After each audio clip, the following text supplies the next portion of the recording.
So when you get the approval, you got to read it and you got to understand what's in it. What are the actual approved terms? You know, when you submitted an estimated closing statement to the bank that said this is how much the offer is, these are what the closing costs are, and this is how much is left to you, does that match the terms that they just sent you?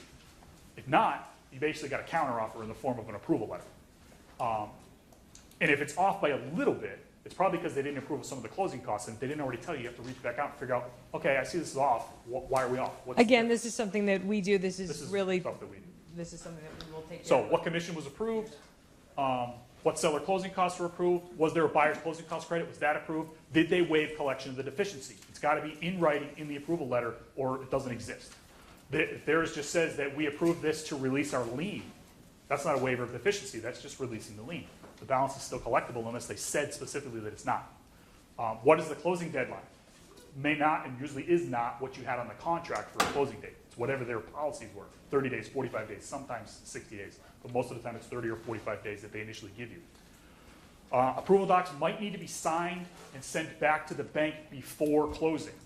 Mr. Cooper is one of those where they need all of their approval documents sent back to them before they'll review the final settlement statement for approval to close. Whereas other banks are like, here's our approval paperwork, send it back after closing with the money. So you got to know, which one is it with your particular mortgage company? Is the seller ready to move? Talked about that before. Okay, we got 30 days. You're going to be out of here in 30 days? Will the buyer be ready to close by the deadline? Extensions may be possible, but they're not guaranteed. So again, how long is their loan going to take and whatnot? When they do inspections up front, I don't recommend that they go forward with a loan application, especially if there's an application fee. And if they do, you don't want to lock a rate because then they're worried about rate locks expiring while you're in short sale negotiations. So now they're getting a lot of pressure potentially from their loan officer. So they're getting pressure, you know, not only personally from like, hey, I want to close, but now somebody else is giving them pressure. That might force them to just back out. You don't want to be in that position.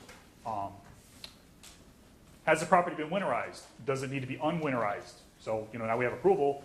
If this was winterized, does it need to be unwinterized? What sucks is you negotiate a contract, property's not been winterized, and then it happens in the middle of the transaction.